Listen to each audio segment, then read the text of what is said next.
welcome to another episode of Unconditioned Mind.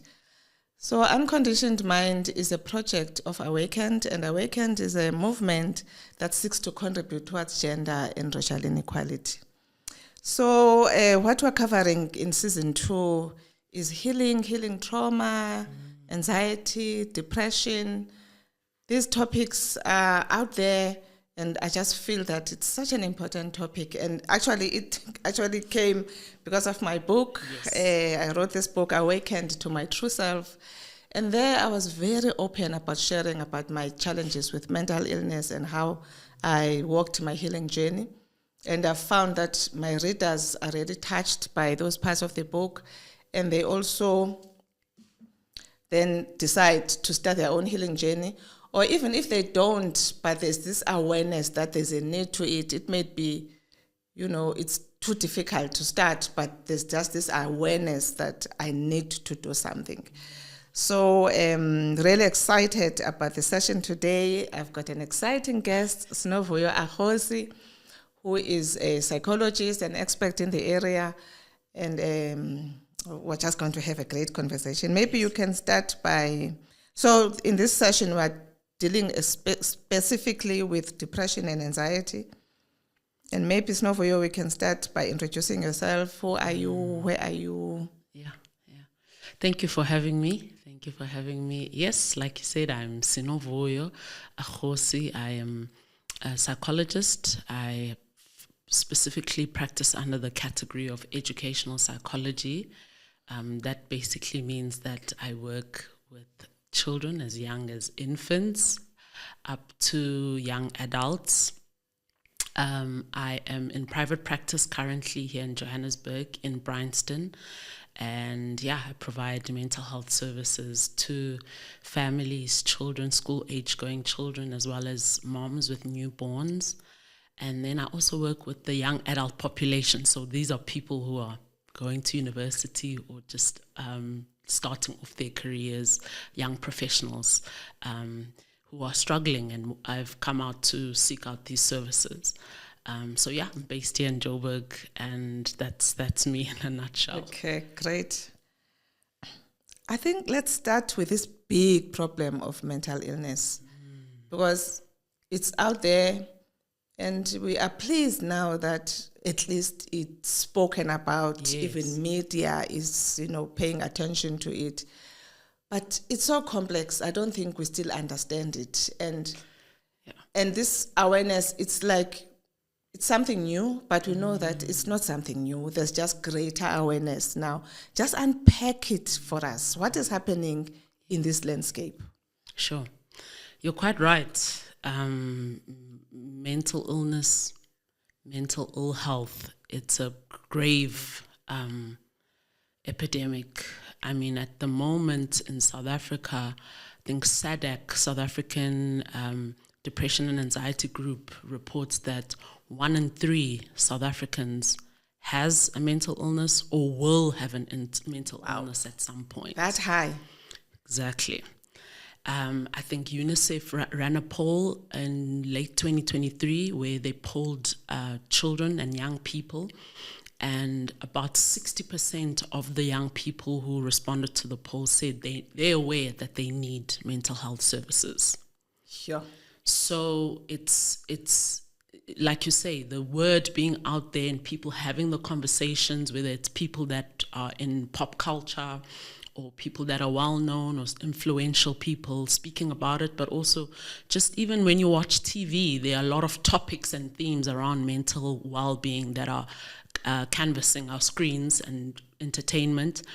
But ultimately, when we talk about mental illness, what we're referring to is mental or psychiatric disorders. Mm-hmm. And by that, when you say disorders or illness, we're talking about a way of functioning, either psychologically, emotionally, socially, cognitively, and relationally, ways of relating that are out of the ordinary or that are not typical. And so when we're talking about mental illness, we're talking about a way that people are presenting themselves in their worlds, whether it's work, it's in relationships, in families, and that is disturbed in some way or impacted, that affects their way of being. And so, with what I've just shared around there being at least 1 in 3 South Africans with a mental illness or will have a mental illness at some point, it shows that people are really struggling. They're really struggling to function optimally in their relationships, whether it's in parenting or a child with relating to the parent, or spouses or partners, romantic partners, as well as functioning at school, functioning in the workplace. It's just everywhere. We can't deny it any longer. And I think it's important that we're having conversations like this and reading books like yours that enlighten people and create an awareness around the difficulties that come with that. So this whole thing of denial, because I noticed that there's a lot of denial. I know it with myself that although I was aware that there was something wrong, but for a long time I was in denial, I suppose because of the stigma, you don't want to admit to yourself that you may be mentally challenged in whatever way. So I find that people are not willing to either deal with it or come forward to seek help, because it's like I'm acknowledging to myself that there's something wrong. And of course, I'm in society also, you don't want to come out that you are mentally challenged, although people around you can see, So what do you say to this stigma, this denial and that is going on? Because when you hear all of these stories, because you're not dealing with it, that's when then tragedy starts and something terrible happens. Yes. Whereas if even those loved ones around you were aware, they could have, provided some help or support before the tragedy. What do you say to that? The thing about mental disorder and mental illness is that it's a sickness or an ailment without a face.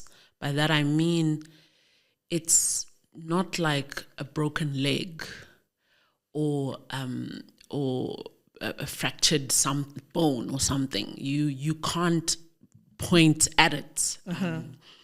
And so by virtue of that, it's kind of an elusive idea. It's very... It makes it quite obscure and complicated. And so when we are dealing with these things, firstly, it's like putting a name to it. What is it? I'm feeling this. All of a sudden, I feel like I'm getting flustered and overwhelmed. The language and finding the words to describe it and name it and call it a thing is difficult. And I think going back to what we were saying, and that's why giving the names and labeling and calling it out is important. So there's that aspect of it which makes it a bit of a mystery and a weird taboo thing. The other part of it is that the work that professionals are doing and researchers are doing is also quite complicated to describe these things and make people understand. A lot of people don't know what... When you're saying, I'm having a depressive episode, I'm having a panic attack, it's difficult to convey the message and make people understand. But also there's a lot of shame around this. A lot of shame that so-and-so, they're crazy. Or, there's all sorts of stigmatizing words that have been used to describe people who are really struggling with these challenges, which make it difficult for people to be forthcoming with the struggles associated with these difficulties that they may have. And so it's not about per se saying we're normalizing mental illness, but it's providing the language around what it is. Also providing services to help people realize that they can get through it. It's once this label or these names are attached to you, that's not the end of you. There are resources and places that can offer help to get you through it, and that you can still be a meaningful contributor to society, even if you at times struggle with depressive episodes and anxiety. That there's help out there. Yes. In fact, when I became aware of this issue and the need to deal with it, I'm struck by when we are sick in our body, right? We acknowledge, I suppose, because something is painful and you don't know what to do with it, so you go and seek help from a professional. But when it comes to these psychological issues, although you're going through pain, even if it's a silent pain on your own,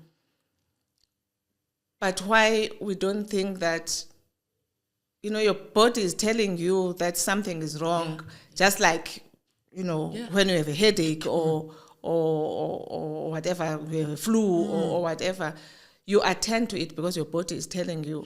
But with this one, it's like, I can enjoy it for years and years and years without doing anything about it or seeking help, just trying to survive on my own. Yeah, so which is why we need to create this awareness and to, as we are saying, deal with this shame. Yeah. And I'm actually excited about even famous people who are coming out, telling their stories, because it's going to help with this whole stigmatizing and so on. Certainly. Maybe we can move to, we're talking about a mental disorder, or we're talking about a mental disorder or something like that. But what is normal, Because I think we have to start with, we don't understand ourselves. I know I struggled for a very long time not understanding myself. And when you say you don't understand yourself, it's because of the response, how people respond to you and react to you. People are very vocal about their opinions, and so you grow up thinking that because I was quiet and sort of shy in my childhood, so there was always this thing, my mother worried about this quiet child. And then, with friends, everybody's talking about me being quiet and so on. And then when I became an adult, my personality was now coming out, and I was a strong personality. Now I was being criticized for being strong.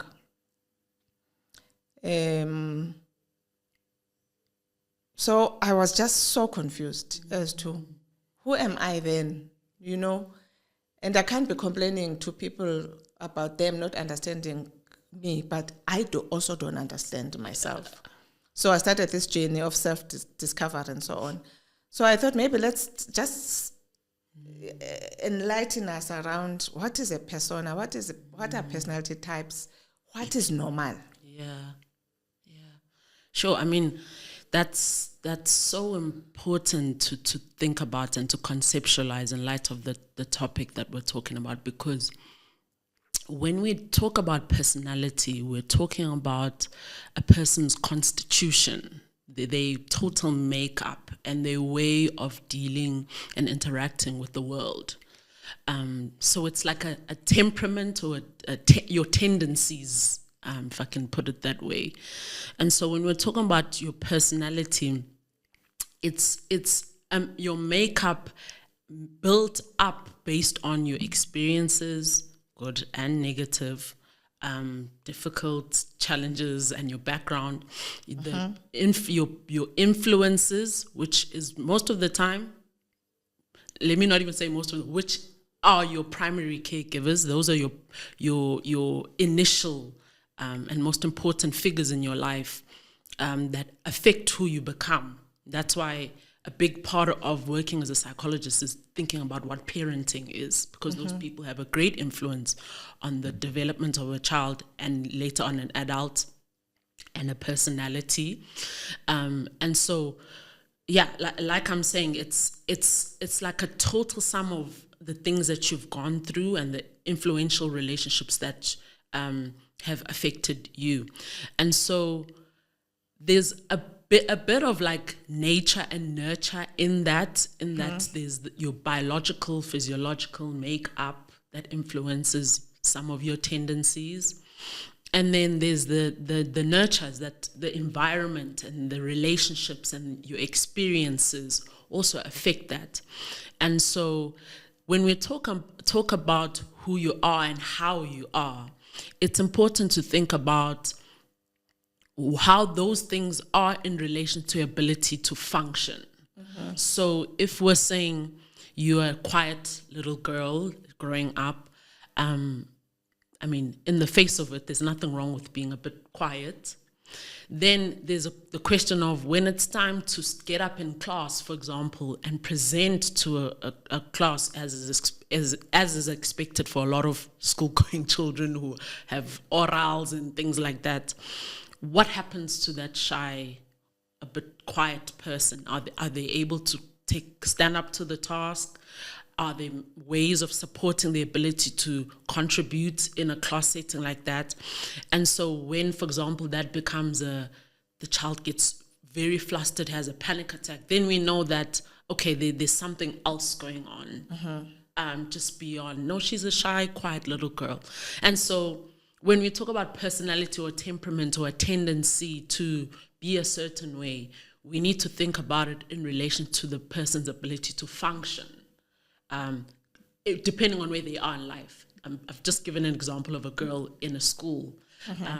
That takes a whole different look when it's a person in corporate who has these responsibilities and expectations as per their job description.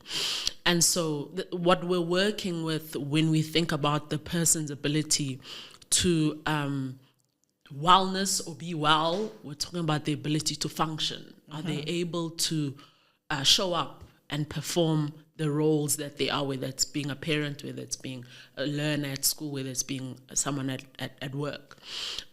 So yeah, the personality and the persona is a very integral part to examining how a person's doing when they come and see, for example, a psychologist for therapy or whatever consultation. Yeah, but it's such a complicated thing. There's so many theories and theorists who have developed ways of examining personality. I mean, we talk about an introvert and an extrovert. We talk about all sorts of things in terms of that. But I think in general, when we talk about the persona or the personality, it's like the total sum of the person that influences their temperament or their tendencies or their bend towards doing or being a certain way. Yeah. I think my issue with this thing, why I've brought this question out is I mean, there's a different aspect around your well-being, your wellness. But there is just such a misunderstanding in society around personality, as I shared my story of being quiet, when there was nothing wrong with being quiet.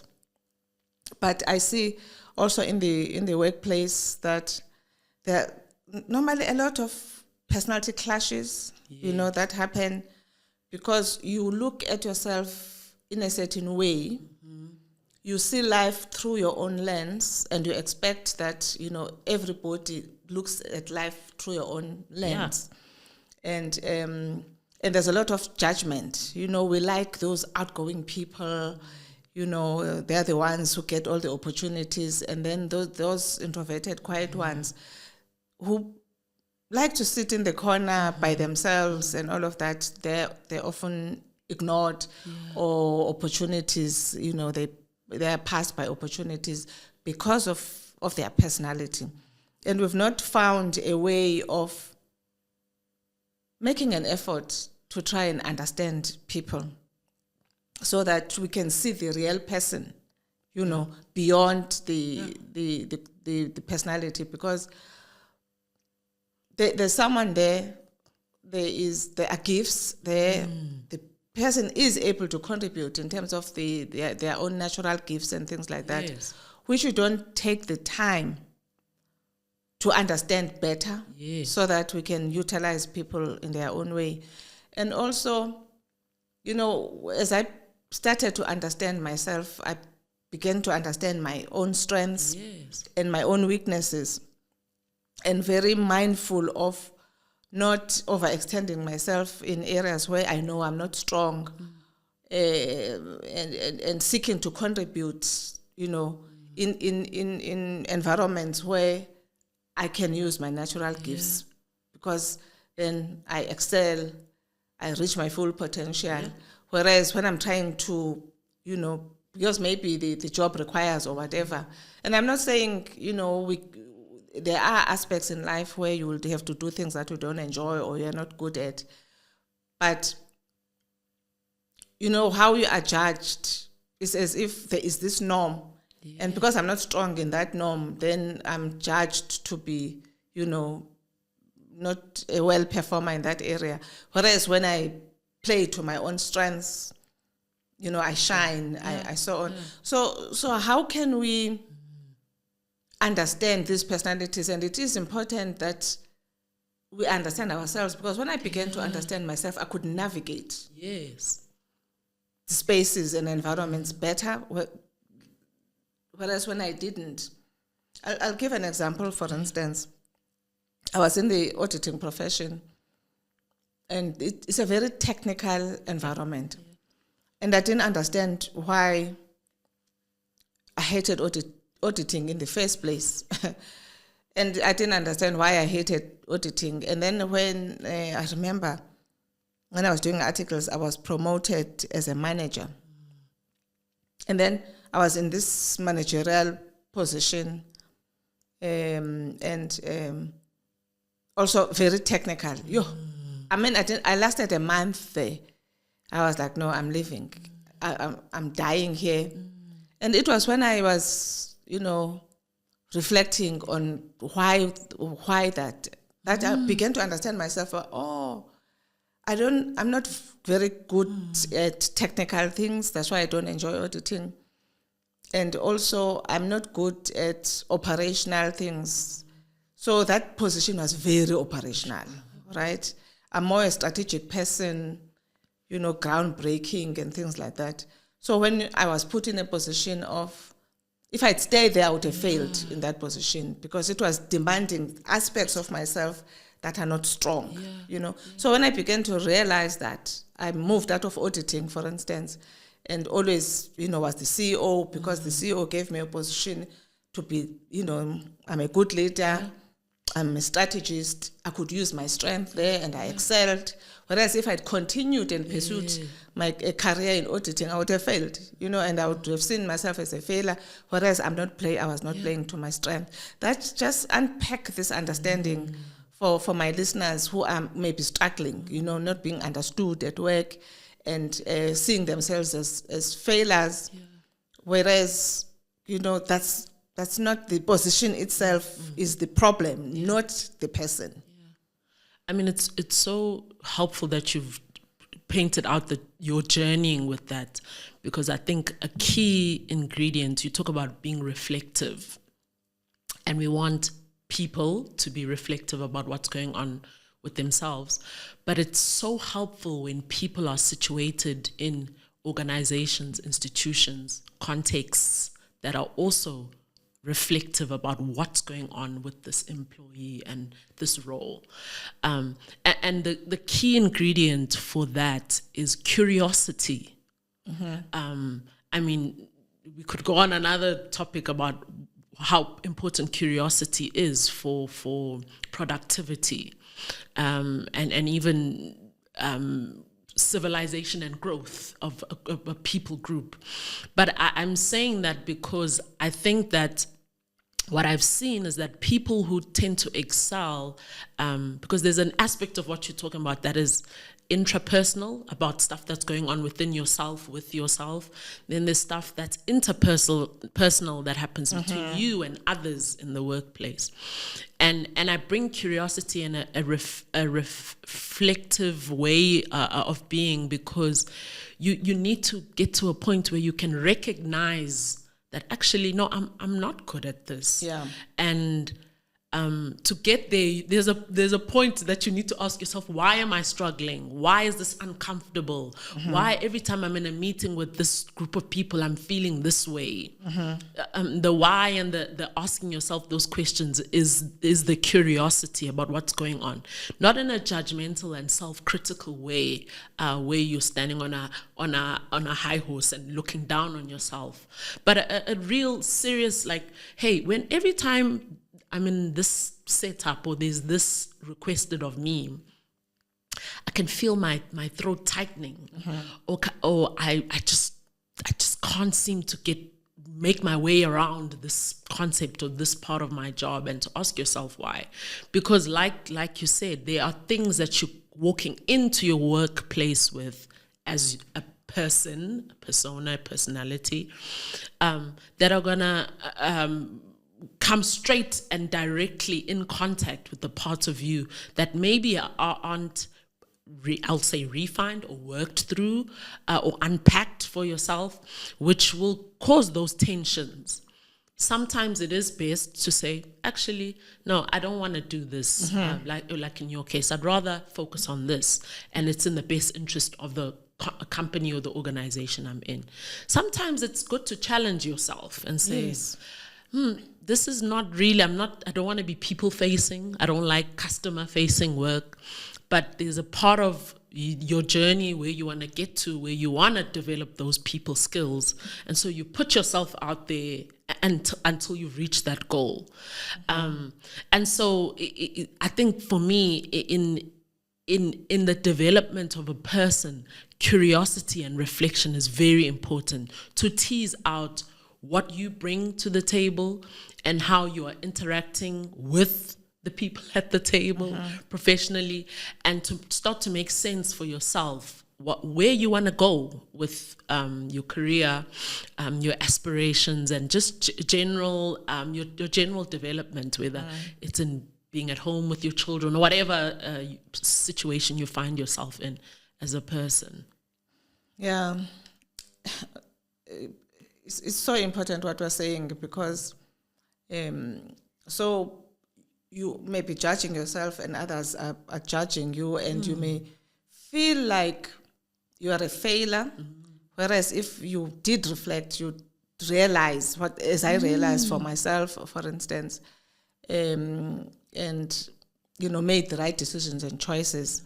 But also, as we are saying, it's so easy to run away from the issue, whereas sometimes it may be an issue of you have to deal with this area, you have to develop this area, and that is a different context now from thinking that I'm a failure, is recognizing that I do need to develop this area because maybe it's important in my career or something like that.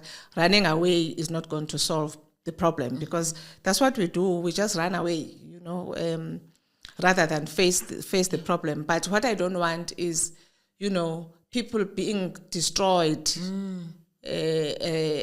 because they are forcing themselves to work in environments that are not suitable for them, or working with a person whom maybe this personality clash is just too much. Sometimes that personality clash is challenging you to deal with certain aspects of yourself. But sometimes it's just too toxic, and maybe we are not ready to deal with those aspects, if that is the case. So that in all of these scenarios, you can make the right decision for yourself, because you are important in all of this. Your life is important, and making those decisions consciously, because just packing up and leaving your job because of an issue of conflict or whatever, or you feel like a failure, that's not solving the problem. Because if you didn't reflect, in the next job are going to be faced with the same issues. Exactly. And so on. So what I want to encourage people is to say, you have to make the effort to understand yourself and understand your issues so that you can start dealing with them, rather than you're always a victim, you're always running away, you're always blaming others, because that's what we tend to do. It's this person's fault. You don't, because you don't reflect, you don't look at yourself in terms of how are you contributing to this situation. Certainly. Yeah. Certainly. Okay, let's move then and talk about the ego. And I know there are so many misconceptions around the ego. As lay people, we're just struggling with this big topic of the ego. It's like, we are struggling. And as you spoke about, the background, the caregivers, and all of those experiences that we've gone through as people who shape this egoic personality of ourselves, that looks very strange to us. I know that, for instance, I used to feel like I'm two people, and I could not understand, how can I be two people? Which one is me, really? And when I slip into the egoic self, for instance, my life would be destructive and so on. And then I find myself and I find the non-Kulego I know, and suddenly I'm flourishing again and so on. And I mean, we didn't even have this language of the ego back then, right? But I knew that there was something there that I didn't know. So maybe as an expert and a professional, you can just, what is there something called the ego? What is it if it is there? Yeah, sure. I mean, you're taking me right back to the seminal work of psychology theorists.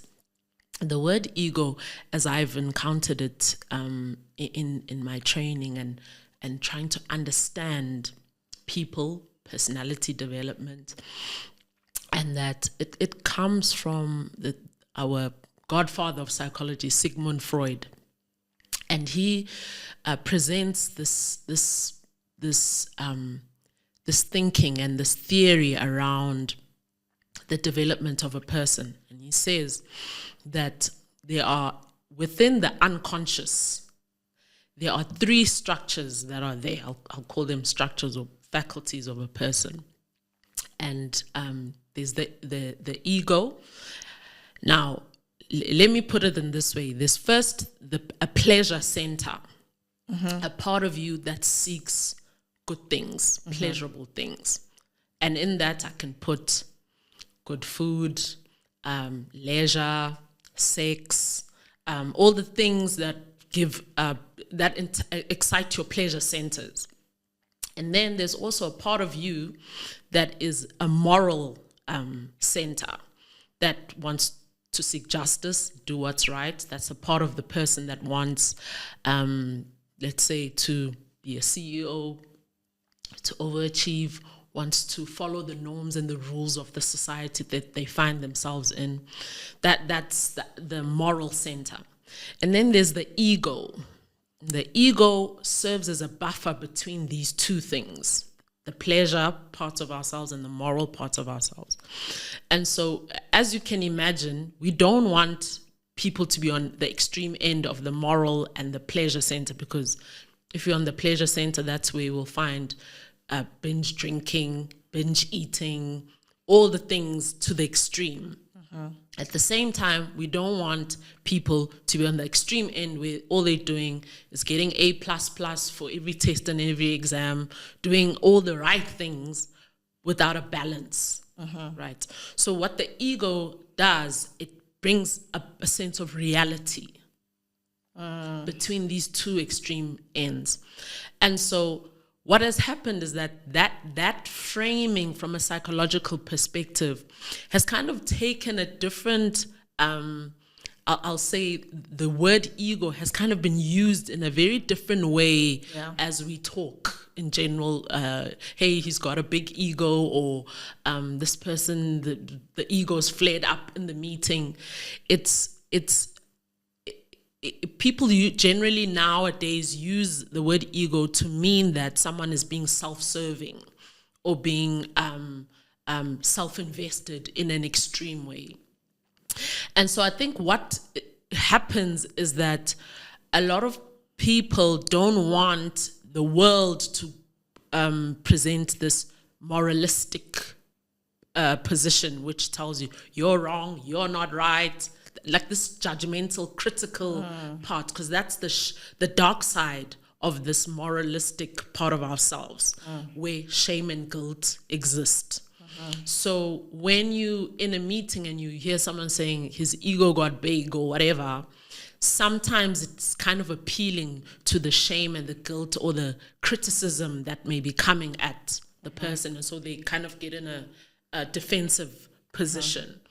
And then at the same time, of course, judgment and criticism can be pointed at someone who's who's lazy, doing nothing, chilling, enticing the pleasure centers at whatever cost. And so it's complicated because we most times we fluctuate between the pleasure center, the moral center, and the reality part of the ego. And in the workplace, and especially when we're trying to manage ourselves, self-regulate, it's important to examine what we're doing within ourselves in relation to how we feel. Hey, am I going to the extreme end where all I am doing or pursuing are things that make me feel good and at whatever cost? Or am I super kind of like strict with yourself and shaming and guilting yourself and judging yourself in a criticizing and cruel way? And it's important to bring a bit of a balance with those things, because yes, we want people to thrive in the world, to follow rules because it makes for a functional world. And we also want people to take a break at times, go and enjoy the sunsets, the beach. Yes, enjoy a glass of wine or whatever, but we don't want the extremities of these things. And so, yeah, it also obviously plays a big role in how we relate with one another. Okay. So that's sort of the technical analysis of this thing, but we have lived experiences, for instance, in terms of this egoic self that we don't understand. And I do realize that we've not spoken about, the traumas that we go through, the depressions and the anxieties. But I know, for instance, that egoic self within myself was formed by the traumas I went through as a child, and how you respond then to environments is you're responding from that wounded child within yourself, for instance, that's where these two people came from, and how you develop things like rejection, fear. You develop things like feeling unworthy, feeling unloved, and these destructive tendencies are an overcompensation of this. I don't feel like I'm validated as a person. Don't feel appreciated. I don't feel understood. And then you react in an egoic way because you want this validation and you expect people to provide this validation. You expect people to, to prove your worthiness out of the things that you do. I mean, you are excelling in certain things. But because you are these two people, this angry, destructive person who, is struggling in relationships, even at work and so on, and this good person who can produce these good things, people are confused by who is this, and unfortunately we focus a lot on the negative aspects rather than the positive aspects of people. So I mean, we are having these lived experiences, and in dealing with this egoic self, for instance. What do you say to the examples I've given? For instance, I understand these technical things, and I understand that, there must be a center within yourself that brings you back to a normal state, which I'm sure is there. Is there, but there's this extreme egoic personalities that are within us that are really just struggling, as I've shared in terms of how I have struggled. Yeah. I mean, it's certainly a thing. I mean, I see it all the time in my work, that most of the time the person that's sitting across you, yes, it's you, but there's also another part of you that you're bringing with you. Most of the time it's not conscious. And so, like you're saying, it feels like there's this another part of you that keeps on kind of bulging into your life, and you're like, where's this coming from? And we often say that the past is not in the past. You bring the past with you.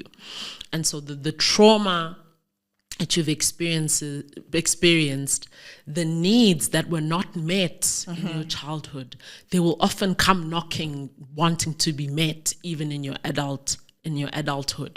And so that's the tug of war of you're a grown person, you're an adult now. And then there's the reality that when I was a child, I didn't have this, I was never seen as a child who's worthy.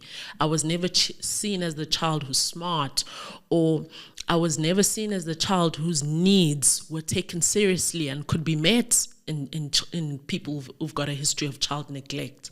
And so that develops all sorts of beliefs about oneself from childhood, about who are you in the world and what the world has to say about who you are. And like I said before, most of the time that stems from the primary caregiver relationship with the child. And so as you're walking in as an adult, you may be having a difficulty with one particular boss or whatever. And sometimes that kind of resembles another relationship that wasn't dealt with, or another issue that wasn't dealt with in an earlier relationship. And now you're dealing with this grown person in corporate or whatever situation you find yourself in, but there's a young person, a child in you that's just screaming out, wanting their needs to be met. And so most of the time, and especially when in my work with young adults, it's like these two things going on at the same time, where I want to be productive, I want to be seen as employee of the year or whatever, but there's just this part of me that I keep bumping into at work that I don't know what this is about. And often my patients will say, I just need this part of me to be silenced. Yeah. I need it to just shut up, and it can't, because it's required that you deal with that.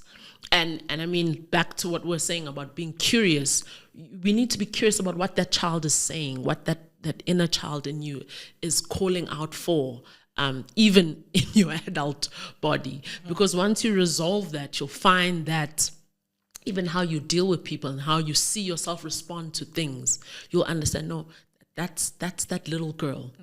That's that little girl who never thought that she would get here. She would sit in a board meeting like this. And that little girl was very disappointed. That little girl was full of shame and guilt. And now you're dealing with you're an adult now, and you can walk through, whether it's the imposter syndrome of being in those rooms or whatever, with that insight and an ability to manage yourself and regulate yourself in light of your history. Because it's coming with you into these meetings, into your workplace, into your relationship, and you're gonna bump into it if you don't address it. Let's get into the meat now of the. I'm trying to manage time here, and I feel like there's so much we still have not covered. Let's come into the meat of the topic, around what is depression, what is anxiety, what is stress. Yeah. Just unpack these topics that we're dealing with on a daily basis, but we don't fully understand. Yeah. So when we talk about stress or distress, we're talking about a response to the pressures of the environment. So it could be a once-off event or it could be a prolonged, ongoing situation in your life. I mean, when we talk about people who are living in high crime zones or poverty-stricken parts of our country, or in a workspace that is just like unbearable, that's a high stress environment. What we see most of the time with individuals that are stressed is a lot of dysregulation. It's difficult to concentrate, to be productive. It's difficult to sleep. It's your level of arousal in terms of functioning is kind of distorted. Similar to that, in some sense, is anxiety. When we talk about anxiety, there as well, I'll get into depression as well. There is a sense of irritability, but it's about high arousal and hypervigilance, intense nagging, worry, and fear. Sometimes it's about something going wrong or something terrible happening, like an anticipation that something terrible will happen. And so you're dealing with increased heart rate, sometimes sweating, struggling to sleep. And then there are times where people sleep a lot, and that's like the kind of like the flip of that, and that they avoiding engaging because everything feels overwhelming and worrying. And then when we're talking about depression, I know a lot of times people say I'm depressed, and there is a distinction between the condition or the disorder of depression and feeling depressed. Most of the time when people are saying they're feeling depressed, they're talking about a low mood or difficulty feeling positive feelings, which is quite separate to the condition of depression. With depression, there may be suicidal thoughts, deep despair, and no longer wanting to be here, no longer wanting to live. And also struggles, again, with not feeling excited about things or enjoying things that you once enjoyed. Some people it's reading, some people it's things that have to do with hobbies or recreational things. But sometimes it's difficult to concentrate. It's difficult to engage in tasks and finish tasks. With depression, it's difficult to get out of bed and start your day. And then again, similarly to stress and anxiety, it messes up your eating, sleeping. Sometimes you sleep too much, or you can struggle to sleep at all, or you struggle to eat, loss of appetite, or you're eating too much. And so sometimes people, maybe you'll say, well, you've lost a lot of weight. And then as you trace it back, you realize there's this condition here, or you've gained a lot of weight, and then when you trace it back, that's what it is.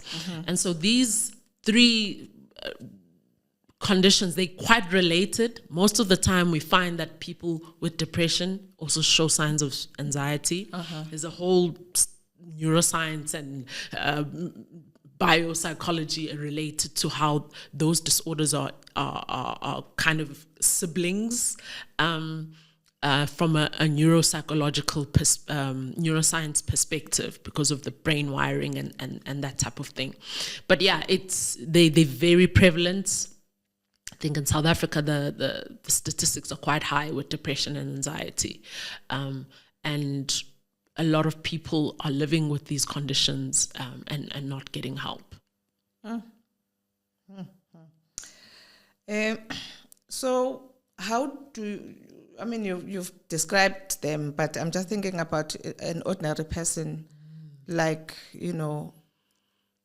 how do you differentiate now that I know, for instance, when I suffered from depression, I didn't know it was depression. I thought I was sick. I was doing all sorts of tests. Again, I was not eating, couldn't eat. I was, weekends, I would just sleep the whole weekend and so on, and thinking that I'm physically sick.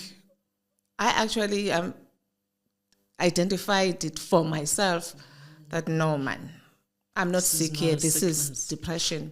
So anxiety also, because, these things start by worrying about something over an extended period. You only become aware that there's something wrong when that anxiety becomes a disorder. Again, it took me a while to understand that no, I'm actually not well. And that's when I sought a psychiatrist around anxiety. So because we don't understand, and sometimes you can go to professionals and who general practitioners, I suppose, they don't normally deal with anxiety and depression. That's why they couldn't diagnose. But they should have been able to diagnose and then refer me to the specialist. So people are struggling with these things because we need to catch ourselves early. Because now I'm actually very conscious. Once I start worrying about something, I'm very alert to deal with it and not allow it to be prolonged, because I know the dangers of that. So how can we help ourselves around this, and how can loved ones also help?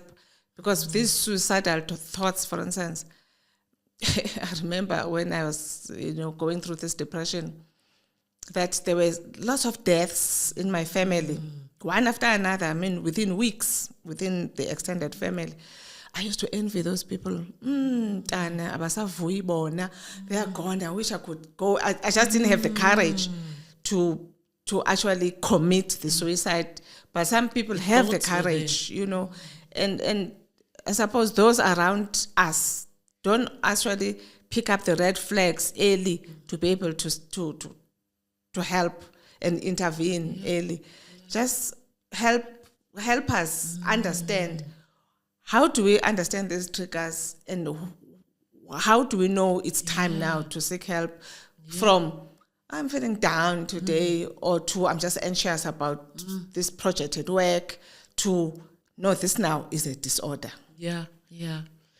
It's tricky because I want to say time will tell. By that I mean the longer it keeps on going on, it's like, no, man, something's not right. Like you're saying, for you started realizing weekends I'm just sleeping the whole weekend, and it's so fascinating because, like I was saying before, though we can't point to the condition as we would a fractured leg, for example, fractured bone, sometimes your body starts to tell on you. You start having these back pains or these chronic headaches. You go, the doctor's like, no, I've run all the tests, there's nothing wrong. But what I will say is that by the time you get to that point, you're already far too gone. That's why I'm saying time is telling on you. You already, it's gone too far. Yes. When it comes to suicidal ideation or suicidal thoughts, I always say, always err on the side of caution. The minute you start having those thoughts, it's time to act.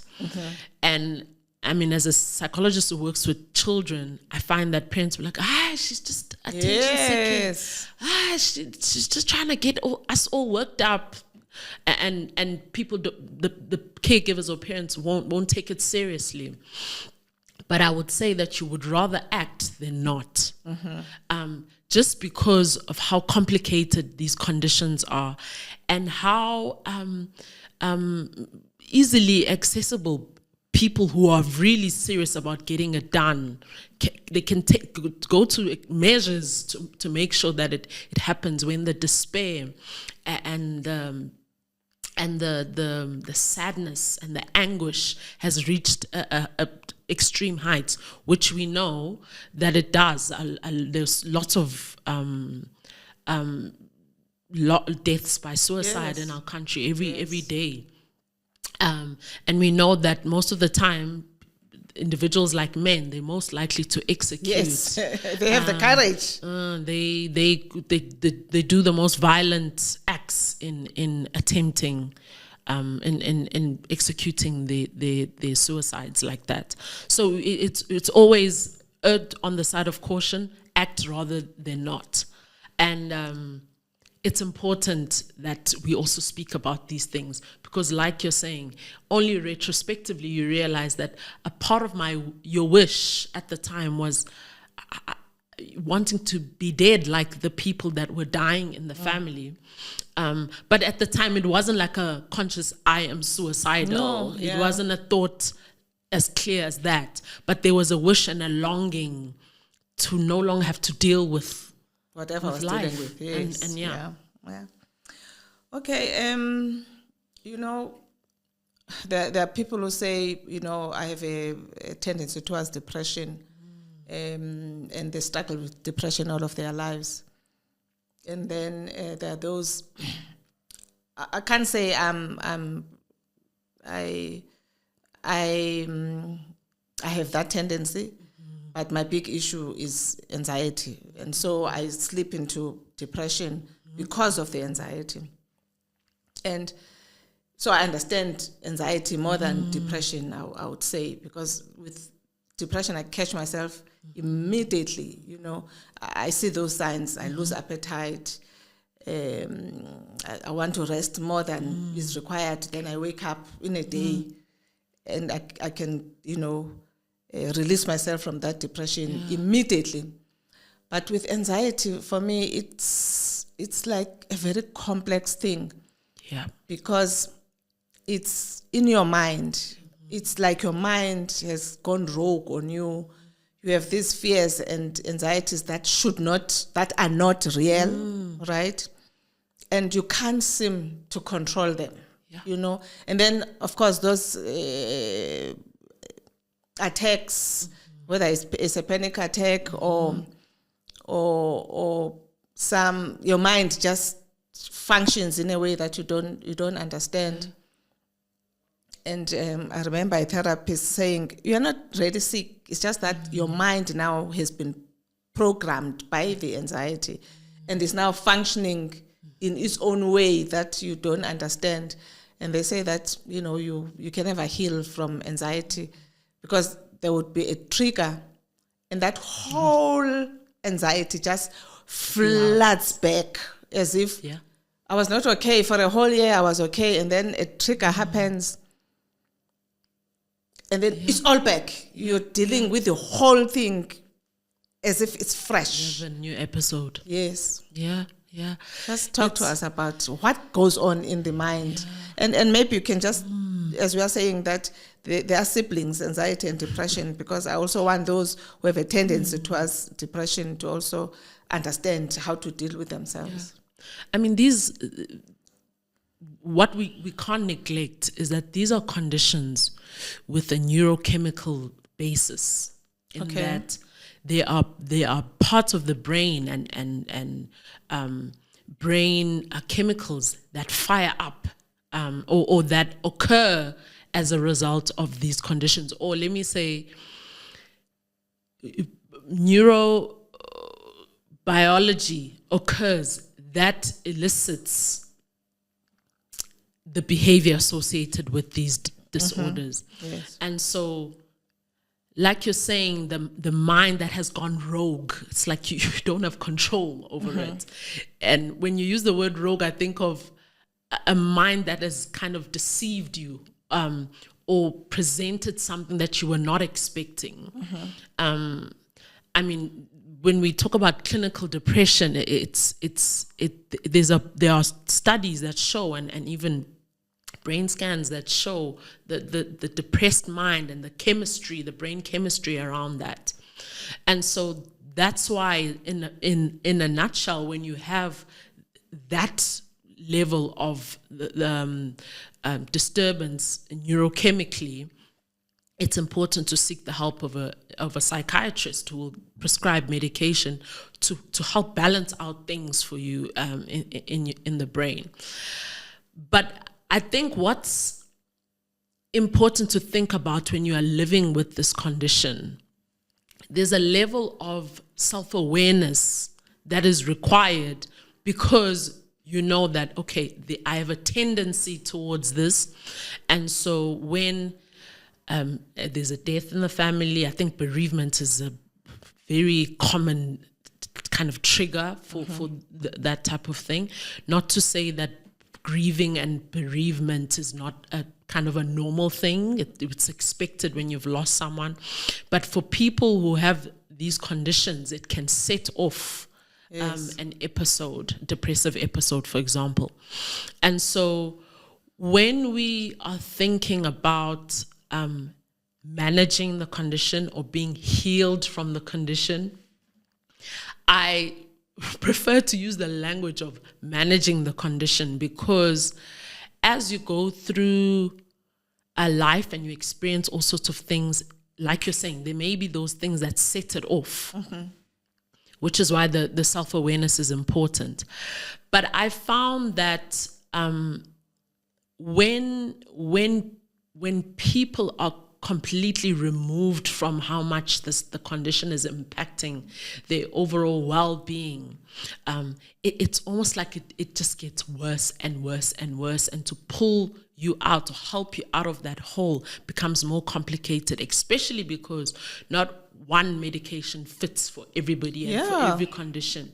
It takes a while most of the time, where I've found, where I'm in therapy with someone who's also going through psychiatric treatment or taking medication, is that it takes a while for them to stabilize and for the medication to kind of reach that balance where they're able to function, and they're not as easily triggered and constantly going through the ebbs and flows of these symptoms that come with these conditions. Okay, what I think we should actually do is, because we're going to do part 2, maybe you can unpack the healing journey, because we're going to deal with psychotherapy as a modality towards healing, because I still want to understand these neurological things that are happening in the mind around depression and anxiety. Because as you are saying, I mean, you are living with a condition right now, and medication is not working, because that was the case with me. For 6 months, I was taking this medication, but it was doing nothing. And I was feeling so frustrated that, I mean, not even a little relief, you know. So I do want to understand, what can we do also, you know, in parallel to whatever medication we get? Because I found also that even you people in the field, you don't have a full understanding of what happens. Because I remember I used to ask my psychiatrist, and she couldn't explain some of the symptoms that I was experiencing. So maybe let's just pack everything, and you must follow us to part 2 with Sinovuyo, so that you can get the full picture of these conditions and how can we deal with them. Thank you so much. As we always say at Awakened, if you take the time to find your true self, then you can begin to function from your authentic power. Thank you so much, Sinovuyo, for this informative and insightful session. Thank you for having me. Thank you.